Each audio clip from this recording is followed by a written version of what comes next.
வணக்கம்.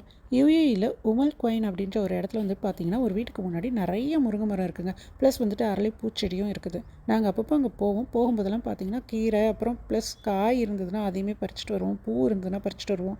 எங்கள அந்த வீட்ல உள்ளவங்களுக்கு தெரியும். அதனால நாங்க போறதுக்கு முன்னாடி இன்ஃபார்ம் பண்ணோம்னா, அவங்களும் சில டைம் கீரைகள் அந்த முருங்கைக்காய் இருந்ததுன்னா அதையுமே பறிச்சு வச்சிருப்பாங்க எங்களுக்காக.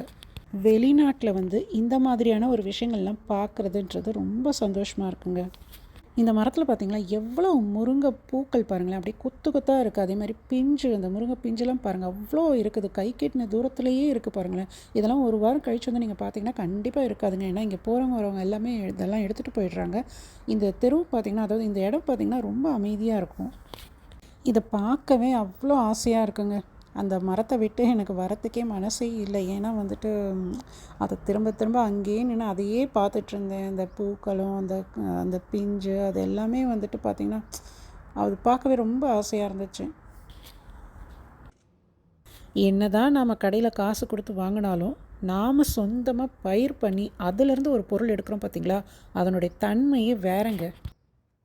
இந்த மரத்த நான் வைக்கல. இங்க உள்ளவங்க தான் வச்சிருக்கிறாங்க. பட் இருந்தாலும் நான் இங்க இந்த மரத்துலேருந்து டைரக்ட்டா எனக்கு வேணுங்கிற அளவுக்கு கீரைகளும், காய்கறிகளும் பறிச்சுட்டு போறேன் பாருங்களேன். அதுவே எனக்கு ரொம்ப சந்தோஷமா இருக்கு. பக்கத்துல பாருங்களேன், இந்த அரளி பூச்செடி, அதுலயும் பாருங்க எவ்வளோ அழகழகா கொத்து கொத்தா அந்த பூக்கள் பூத்திருக்குன்ட்டு. அத பார்க்கும்போது ரொம்ப ஹேப்பியா இருக்குங்க. பாருங்க, இதான் இப்ப நான் பறிச்சுட்டு வந்த முருங்கைக்காயும், முருங்கைக்கீரையும். இப்போதைக்கு இந்த ஒரு காய் தாங்க கிடைச்சது. எல்லாமே ரொம்ப பிஞ்சா இருக்குது. ஸோ மேபி ஒரு 1 வீக் இல்லைன்னா ஒரு 10 டேஸ் கழித்து போனால் நிறைய கிடைக்கலாம்.